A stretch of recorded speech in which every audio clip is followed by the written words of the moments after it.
प्रसन्नाङ्गरागं प्रभाकाञ्चनाङ्गं जगद्भीतिशौर्यं तुषाराद्रिधैर्यम् तृणीभूतहेतिं रणोद्यद्विभूतिं भजे वायुपुत्रं पवित्राप्तमित्रम् भजे पावनं भावनानित्यवासम् भजे बालभानुं प्रभाचारुभासम् भजे चन्द्रिकाकुन्दमन्दारहासम् भजे सन्ततं रामभूपालदासम् भजे लक्ष्मणप्राणरक्षातिदक्षं भजे तोषितानेकगीर्वाणपक्षम् भजे घोरसङ्ग्रामसीमाहताक्षं भजे रामनामातिसम्प्राप्तरक्षम् कृताभीलनादं क्षितिक्षिप्तपादम् घनक्रान्तभृङ्गं कटिस्थोरुजङ्घम् वियद्व्याप्तकेशं भुजाश्लेषितास्मम् जयश्रीसमेतं भजे रामदूतम् चलद्वालघातं भ्रमच्चक्रवालं कठोराट्टहासं प्रभिन्नाब्जजाण्डम् महासिंहनादाद्विशीर्णत्रिलोकं भजे आञ्जनेयं प्रभुं वज्रकायम् रणे भीषणे मेघनादे सनादे सरोषे समारोपिते मित्रमुख्ये खगानां घनानां सुराणां च मार्गे नतं तं वहं तं हनुमन्तमीडे कनद्रत्नजम्भारिदम्भोळिधारं कनद्दन्तनिर्धूतकालोग्रदन्तम् पदाघातभीताब्धिभूताधिवासं रणक्षोणिदक्षं भजे पिङ्गळाक्षम् महाग्राहपीडा महोत्पातपीडा महारोगपीडा महातीव्रपीडा हरत्यासुते पादपद्मानुरक्तो नमस्ते कपिश्रेष्ठ रामप्रियो यः सुधा सिन्धुमुल्लङ्घ्य नाथोग्रदीप्तः सुधा चौषधीस्ता प्रगुप्तप्रभावः षडद्रोणशैलस्य सारेण सेतुं विना भूस्वयं कः समर्थः कपीन्द्रः निरातङ्कमाविश्य लङ्कां विसम्पो भवानेव सीतातिशोकापहारी समुद्रान्तरङ्गादिरौद्रं विनिद्रम् विलङ्घ्योरुजङ्घस्तुता मर्त्यसङ्घः रमानाथ रामः क्षमानाथ रामः अशोकेन शोकं विहाय प्रहर्षम्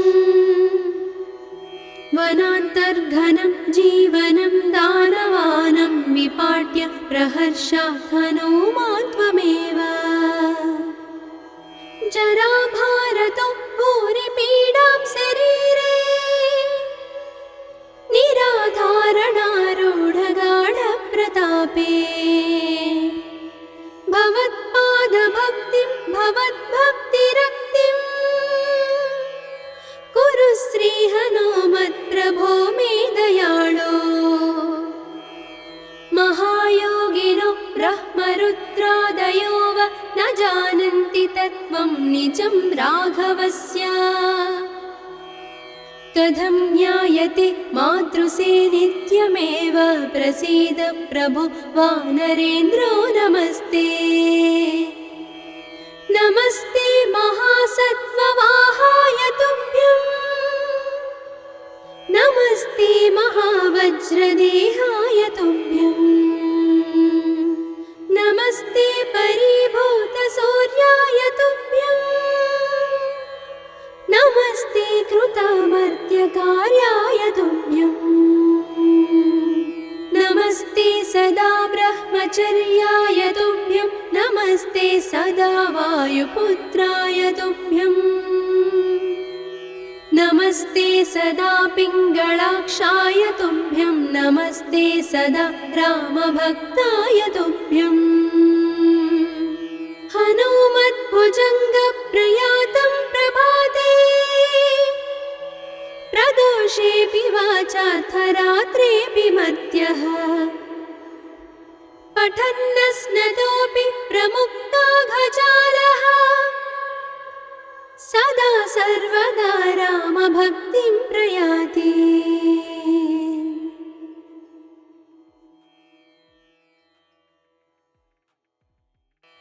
प्रसन्नाङ्गरागं प्रभाकाञ्चनाङ्गं जगद्भीतिशौर्यं तुषाराद्रिधैर्यम्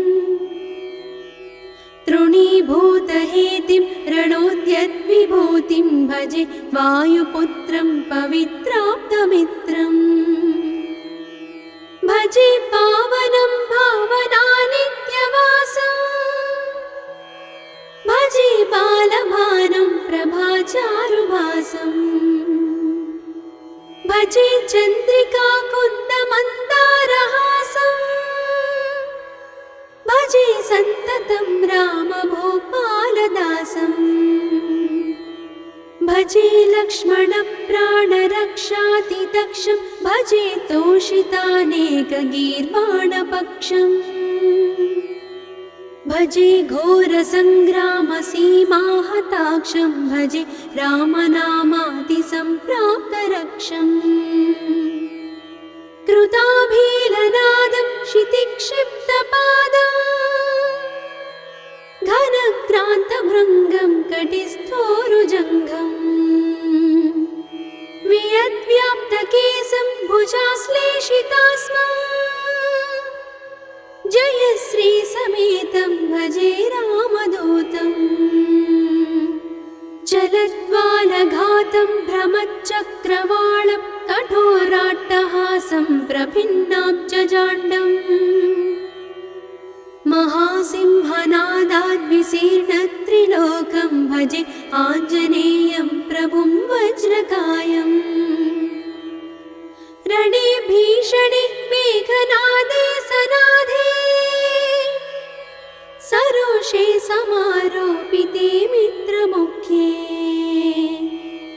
खगानां घनानां सुराणां च मार्गे नतं तं वहं तं हनुमन्तमीडे कनद्रत्नजम्भारिदम्भोळिधारं कनद्दन्तनिर्धूतकालोग्रदन्तम् पदाघातभीताब्धिभूताधिवासं रणक्षोणिदक्षं भजे पिङ्गलाक्षम् महाग्राहपीडा महोत्पातपीडा महारोगपीडा महातीव्रपीडा हरत्यासुते पादपद्मानुरक्तो नमस्ते कपिश्रेष्ठ रामप्रियो यः सुधा सिन्धुमुल्लङ्घ्य नाथोग्रदीप्तः सुधा चौषधीस्ता प्रगुप्तप्रभावः षडद्रोणशैलस्य सारेण सेतुं विना भूस्वयं कः समर्थः कपीन्द्रः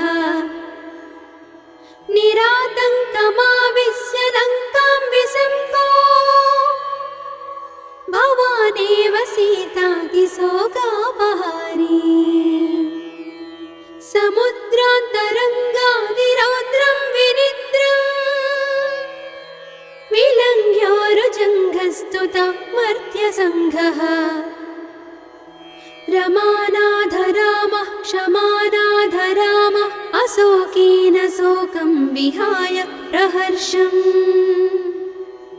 वनान्तर्घनं जीवनं दानवानं विपाट्य प्रहर्षात् हनुमान् त्वमेव जराभारतो भूरिपीडां शरीरे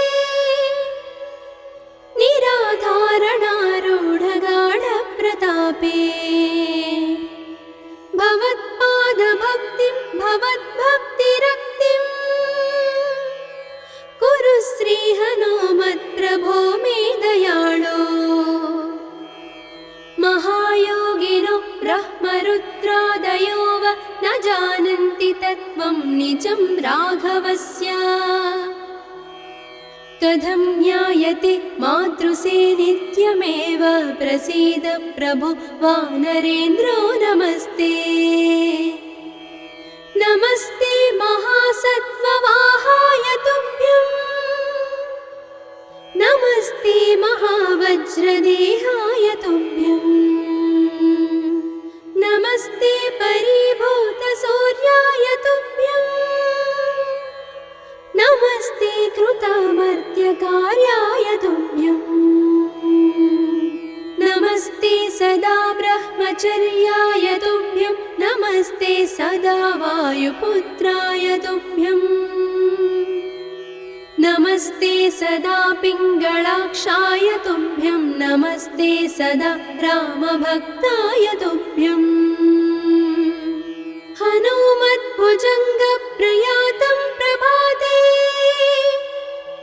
प्रदोषेऽपि वाचार्थरात्रेऽपि मर्त्यः पठन्नस्नतोऽपि प्रमुक्ताघजालः सदा सर्वदा रामभक्तिं प्रयाति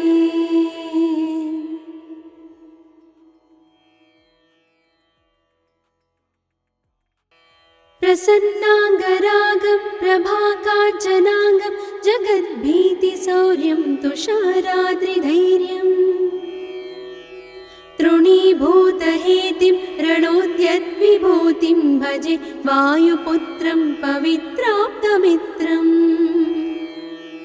भजे पावनं भावनानित्यवासम् भजे बालभानुं प्रभाचारुभासम् भजे चन्द्रिकाकुन्दमन्दारहासम् भजे सन्ततं रामभूपालदासम् भजे लक्ष्मणप्राणरक्षातिदक्षं भजे तोषितानेकगीर्वाणपक्षम् भजे घोरसङ्ग्रामसीमाहताक्षं भजे रामनामातिसम्प्राप्तरक्षम् कृताभीलनादं क्षितिक्षिप्तपादं घनक्रान्तभृङ्गं कटिस्थोरुजङ्घम् वियद्व्याप्तकेशं भुजाश्लेषितास्मम् जयश्री समेतं भजे रामदूतम् चलद्वालघातं भ्रमच्चक्रवालं कठोराट्टहासं प्रभिन्नाब्जजाण्डम् महासिंहनादाद्विशीर्णत्रिलोकं भजे आञ्जनेयं प्रभुं वज्रकायम् रणे भीषणे मेघनादे सनादे सरोषे समारोपिते मित्रमुख्ये खगानां घनानां सुराणां च मार्गे नतं तं वहं तं हनुमन्तमीडे कनद्रत्नजम्भारिदम्भोळिधारं कनद्दन्तनिर्धूतकालोग्रदन्तम् पदाघातभीताब्धिभूताधिवासं रणक्षोणिदक्षं भजे पिङ्गळाक्षम् महाग्राहपीडा महोत्पातपीडा महारोगपीडा महातीव्रपीडा हरत्यासुते पादपद्मानुरक्तो नमस्ते कपिश्रेष्ठ रामप्रियो यः सुधा सिन्धुमुल्लङ्घ्य नाथोग्रदीप्तः सुधा चौषधीस्ता प्रगुप्तप्रभावः षडद्रोणशैलस्य सारेण सेतुं विना भूस्वयं कः समर्थः कपीन्द्रः निरातङ्कमाविश्य लङ्कां विसम्पो भवानेव सीतातिशोकापहारी समुद्रान्तरङ्गादिरौद्रं विनिद्रम् प्रस्तुता मर्त्यसङ्घः रमानाथ रामः क्षमानाथ रामः अशोकेन शोकं विहाय प्रहर्षम् वनान्तर्घनं जीवनं दानवानं विपाट्य प्रहर्षात् हनूमान् त्वमेव जराभारतो भूरिपीडां शरीरे निराधारणारूढगाढप्रतापे भवत्पादभक्तिं भवद्भक्तिरक्तिं कुरु श्रीहनुमत्प्रभो मे दयाळो महायोगिनो ब्रह्मरुद्रादयो वा न जानन्ति तत्त्वं निजं राघवस्य कथं ज्ञायते मातृसे नित्यमेव प्रसीद प्रभो वानरेन्द्रो नमस्ते नमस्ते महासत्त्ववाहाय तुभ्यं नमस्ते महावज्रदेहाय तुभ्यं नमस्ते परिभूतसूर्याय तुभ्यं नमस्ते कृतामर्त्यकार्याय तुभ्यं नमस्ते सदा ब्रह्मचर्याय तुभ्यं नमस्ते सदा वायुपुत्राय तुभ्यं नमस्ते सदा पिङ्गळाक्षाय तुभ्यं नमस्ते सदा रामभक्ताय तुभ्यं हनुमद्भुजङ्गप्रयातं प्रभाते प्रदोषेऽपि वाचार्थरात्रेऽपि मर्त्यः पठन्नस्नतोऽपि प्रमुक्ताघजालः सदा सर्वदा रामभक्तिं प्रयाति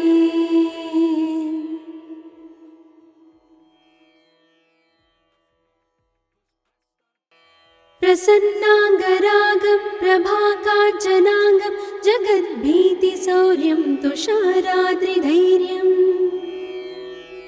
तृणीभूतहेतिं रणोद्यद्विभूतिं भजे वायुपुत्रं पवित्राप्तमित्रम् भजे पावनं भावनानित्यवासम् भजे बालभानुं प्रभाचारुभासम्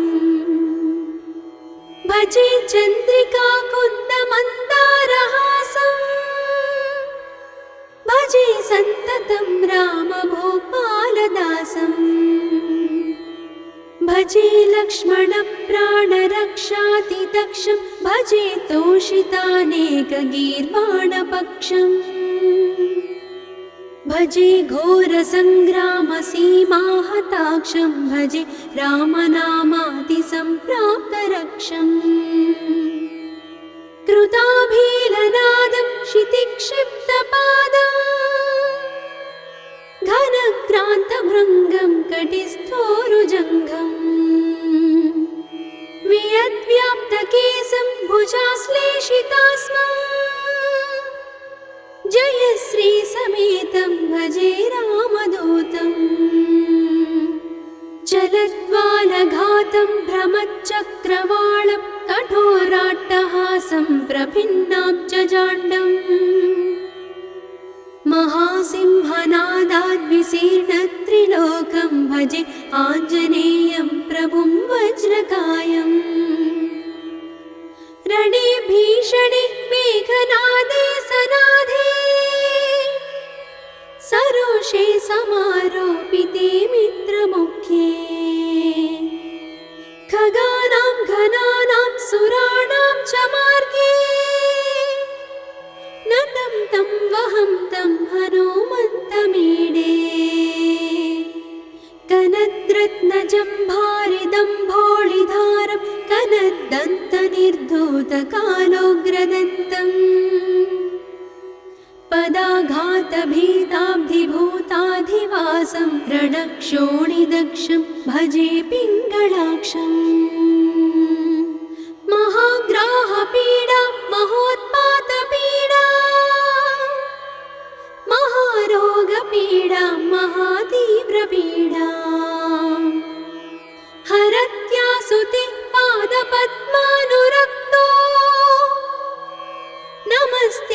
विश्रेष्ठ रामप्रियो यः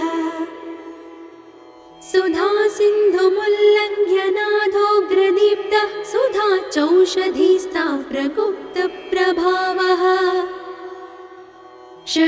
षडद्रोणशैलस्य सारेण सेतुं विना भू स्वयं कः समर्थः कपीन्द्रः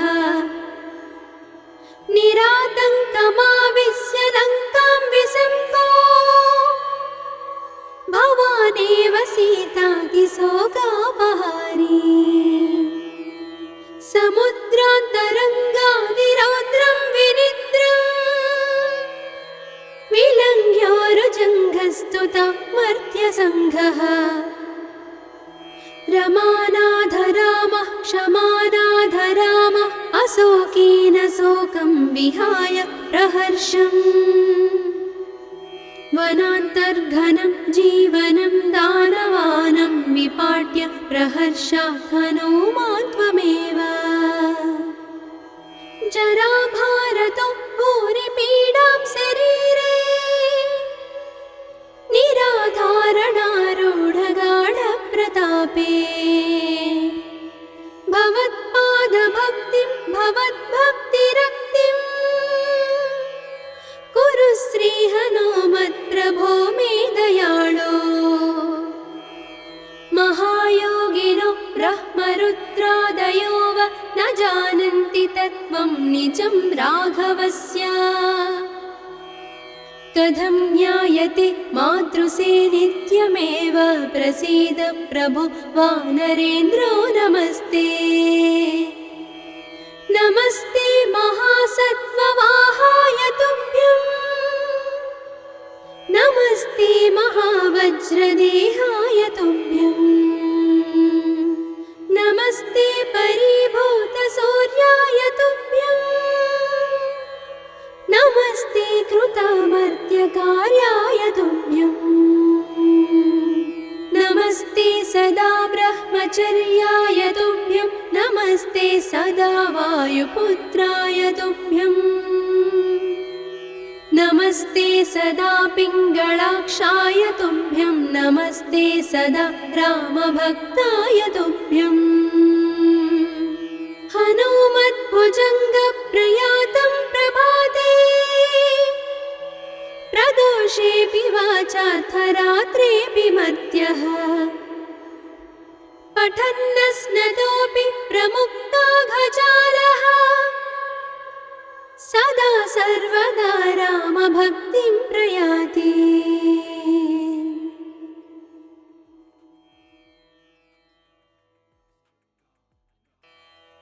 प्रसन्नाङ्गरागं प्रभाकाञ्चनाङ्गं जगद्भीतिशौर्यं तुषाराद्रिधैर्यं तृणीभूतहेतिं रणोद्यद्विभूतिं भजे वायुपुत्रं पवित्राप्तमित्रम् भजे पावनं भावनानित्यवासम् भजे बालभानुं प्रभाचारुभासम् भजे चन्द्रिका कुन्दमन्दारहासम् भजे सन्ततं रामभूपालदासम् भजे लक्ष्मणप्राणरक्षातिदक्षं भजे तोषितानेकगीर्वाणपक्षम् भजे घोरसङ्ग्रामसीमाहताक्षं भजे रामनामातिसम्प्राप्तरक्षम् कृताभीलनादं क्षितिक्षिप्तपादं घनक्रान्तभृङ्गं कटिस्थोरुजङ्घम् वियद्व्याप्तकेशं भुजाश्लेषितास्मम् जय श्री समेतं भजे रामदूतं चलद्वालघातं भ्रमच्चक्रवालं कठोराट्टहासं प्रभिन्नाब्जजाण्डम् महासिंहनादाद्विशीर्णत्रिलोकं भजे आञ्जनेयं प्रभुं वज्रकायम् रणे भीषणे मेघनादे सनादे प्रदोषे समारोपिते मित्रमुख्ये खगानां घनानां सुराणां च मार्गे नतं तं वहं तं हनुमन्तमीडे कनद्रत्नजम्भारिदम्भोळिधारं कनद्दन्तनिर्धूतकालोग्रदन्तम् पदाघातभीताब्धिभूताधिवासं रणक्षोणिदक्षं भजे पिङ्गळाक्षम् महाग्राहपीडा महोत्पातपीडा महारोगपीडा महातीव्रपीडा हरत्यासुते पादपद्मानुरक्तो नमस्ते कपिश्रेष्ठ रामप्रियो यः सुधा सिन्धुमुल्लङ्घ्य नाथोग्रदीप्तः सुधा चौषधीस्ता प्रकुप्तप्रभावः षडद्रोणशैलस्य सारेण सेतुं विना भूस्वयं कः समर्थः कपीन्द्रः निरातङ्कमाविश्य लङ्कां विसम्पो भवानेव सीतातिशोकापहारी समुद्रान्तरङ्गादिरौद्रं विनिद्रम् विलङ्घ्योरुजङ्घस्तुता मर्त्यसङ्घः रमानाथ रामः क्षमानाथ रामः अशोकेन शोकं विहाय प्रहर्षम् वनान्तर्घनं जीवनं दानवानं विपाट्य प्रहर्षात् हनुमान् त्वमेव जराभारतो भूरिपीडां शरीरे निराधारणारूढगाढप्रतापे भवत्पादभक्तिं भवद्भक्तिरक्तिं कुरु श्रीहनुमत्प्रभो मे दयाळो महायोगिनो ब्रह्मरुद्रादयो वा न जानन्ति तत्त्वं निजं राघवस्य कथं ज्ञायते मातृसे नित्यमेव प्रसीद प्रभो वानरेन्द्रो नमस्ते नमस्ते महासत्त्ववाहाय तुभ्यं नमस्ते महावज्रदेहाय तुभ्यं नमस्ते परिभूतसूर्याय तुभ्यं नमस्ते कृतामर्त्यकार्याय तुभ्यं नमस्ते सदा ब्रह्मचर्याय तुभ्यं नमस्ते सदा वायुपुत्राय तुभ्यं नमस्ते सदा पिङ्गळाक्षाय तुभ्यं नमस्ते सदा रामभक्ताय तुभ्यं हनुमद्भुजङ्गप्रयातं प्रभाते प्रदोषेऽपि वाचार्थरात्रेऽपि मर्त्यः पठन्नस्नतोऽपि प्रमुक्ताघजालः सदा सर्वदा रामभक्तिं प्रयाति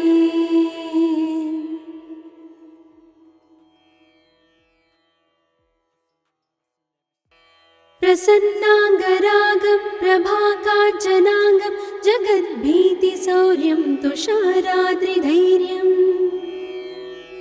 तृणीभूतहेतिं रणोद्यद्विभूतिं भजे वायुपुत्रं पवित्राप्तमित्रम् भजे पावनं भावनानित्यवासम् भजे बालभानुं प्रभाचारुभासम् भजे चन्द्रिका कुन्दमन्दारहासम् भजे सन्ततं रामभूपालदासम् भजे लक्ष्मणप्राणरक्षातिदक्षं भजे तोषितानेकगीर्वाणपक्षम्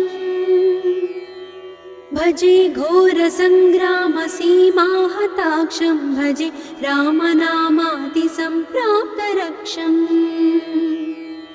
कृताभीलनादं क्षितिक्षिप्तपादम् घनक्रान्तभृङ्गं कटिस्थोरुजङ्घम् वियद्व्याप्तकेशं भुजाश्लेषितास्मम् जयश्रीसमेतं भजे रामदूतम् चलद्वालघातं भ्रमच्चक्रवालं कठोराट्टहासं प्रभिन्नाब्जजाण्डम् महासिंहनादाद्विशीर्णत्रिलोकं भजे आञ्जनेयं प्रभुं वज्रकायम् रणे भीषणे मेघनादे सनादे सरोषे समारोपिते मित्रमुख्ये खगानां घनानां सुराणां च मार्गे नतं तं वहं तं हनुमन्तमीडे कनद्रत्नजम्भारिदम्भोळिधारं कनद्दन्तनिर्धूतकालोग्रदन्तम् पदाघातभीताब्धिभूताधिवासं रणक्षोणिदक्षं भजे पिङ्गळाक्षम् महाग्राहपीडा महोत्पातपीडा महारोगपीडा महातीव्रपीडा हरत्यासुते पादपद्मानुरक्तो नमस्ते कपिश्रेष्ठ रामप्रियो यः सुधा सिन्धुमुल्लङ्घ्य नाथोग्रदीप्तः सुधा चौषधीस्ता प्रकुप्तप्रभावः षडद्रोणशैलस्य सारेण सेतुं विना भूस्वयं कः समर्थः कपीन्द्रः निरातङ्कमाविश्य लङ्कां विसङ्को भवानेव सीतातिशोकापहारी समुद्रान्तरङ्गादिरौद्रं विनिद्रम् विलङ्घ्योरुजङ्घस्तुता मर्त्यसङ्घः रमानाथ रामः क्षमानाथ रामः अशोकेन शोकं विहाय प्रहर्षम् वनान्तर्घनं जीवनं दानवानं विपाट्य प्रहर्षात् हनुमान् त्वमेव जराभारतो भूरिपीडां शरीरे निराधारणारूढगाढप्रतापे भवत्पादभक्तिं भवद्भक्तिरक्तिं कुरु श्रीहनुमत्प्रभो मे दयाळो महायोगिनो ब्रह्मरुद्रादयो वा न जानन्ति तत्त्वं निजं राघवस्य कथं ज्ञायते मातृसे नित्यमेव प्रसीद प्रभो वानरेन्द्रो नमस्ते नमस्ते महासत्त्ववाहाय तुभ्यं नमस्ते महावज्रदेहाय तुभ्यं नमस्ते परिभूतसूर्याय तुभ्यं नमस्ते कृतामर्त्यकार्याय तुभ्यं नमस्ते सदा ब्रह्मचर्याय तुभ्यं नमस्ते सदा वायुपुत्राय तुभ्यं नमस्ते सदा पिङ्गळाक्षाय तुभ्यं नमस्ते सदा रामभक्ताय तुभ्यं हनुमद्भुजङ्गप्रयातं प्रभाते प्रदोषेऽपि वाचार्थरात्रेऽपि मर्त्यः पठन्नस्नतोऽपि प्रमुक्ताघजालः सदा सर्वदा रामभक्तिं प्रयाति।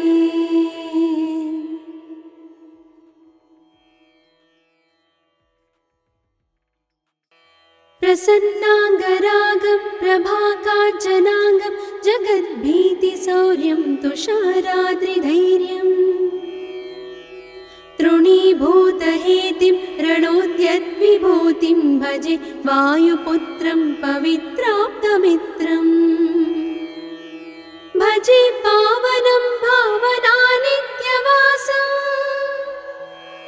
भजे बालभानुं प्रभाचारुभासम् भजे चन्द्रिका कुन्दमन्दारहासम्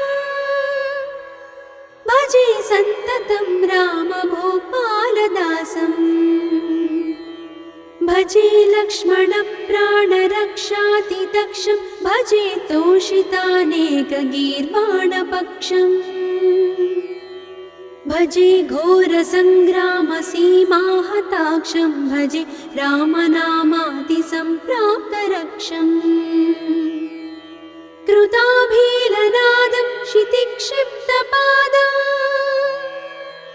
घनक्रान्तभृङ्गं कटिस्थोरुजङ्घम् वियद्व्याप्तकेशं भुजाश्लेषितास्मम् जयश्रीसमेतं भजे रामदूतम् चलद्वालघातं भ्रमच्चक्रवालं कठोराट्टहासं प्रभिन्नाब्जजाण्डम् महासिंहनादाद्विशीर्णत्रिलोकं भजे आञ्जनेयं प्रभुं वज्रकायम्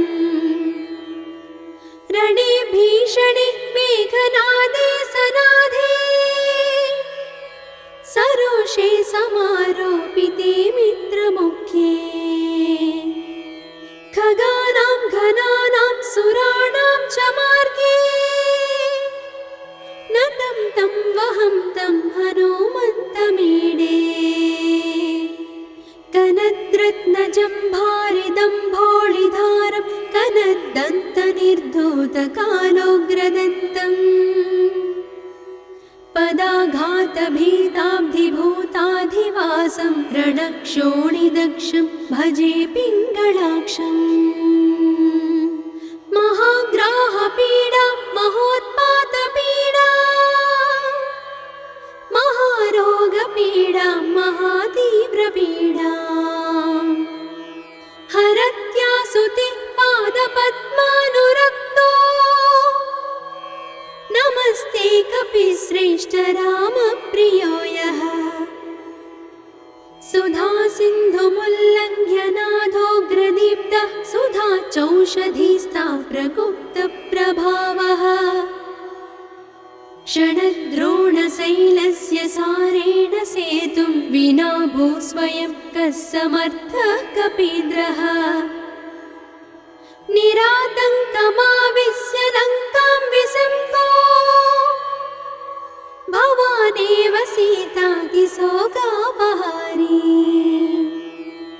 समुद्रान्तरङ्गादिरौद्रं विनिद्रम् विलङ्घ्योरुजङ्घस्तुता मर्त्यसङ्घः रमानाथ रामः क्षमानाथ रामः अशोकेन शोकं विहाय प्रहर्षम् वनान्तर्घनं जीवनं दानवानं विपाट्य प्रहर्षात् हनुमान् त्वमेव जराभारतो भूरिपीडां शरीरे निराधारणारूढगाढप्रतापे भवत्पादभक्तिं भवद्भक्तिरक्तिं कुरु श्रीहनुमत्प्रभो मे दयाळो महायोगिनो ब्रह्मरुद्रादयो वा न जानन्ति तत्त्वं निजं राघवस्य कथं ज्ञायते मातृसे नित्यमेव प्रसीद प्रभो वानरेन्द्रो नमस्ते नमस्ते महासत्त्ववाहाय तुभ्यम् नमस्ते महावज्रदेहाय तुभ्यम् नमस्ते परिभूतसूर्याय तुभ्यम्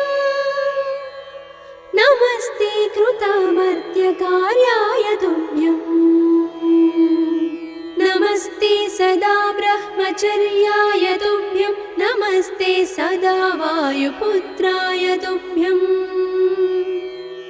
नमस्ते सदा पिङ्गलाक्षाय तुभ्यं नमस्ते सदा रामभक्ताय तुभ्यम् हनुमद्भुजङ्गप्रयातं प्रभाते प्रदोषेऽपि वाचार्थरात्रेऽपि मध्यः पठन्नस्नतोऽपि प्रमुक्ताघजालः सदा सर्वदा रामभक्तिं प्रयाति।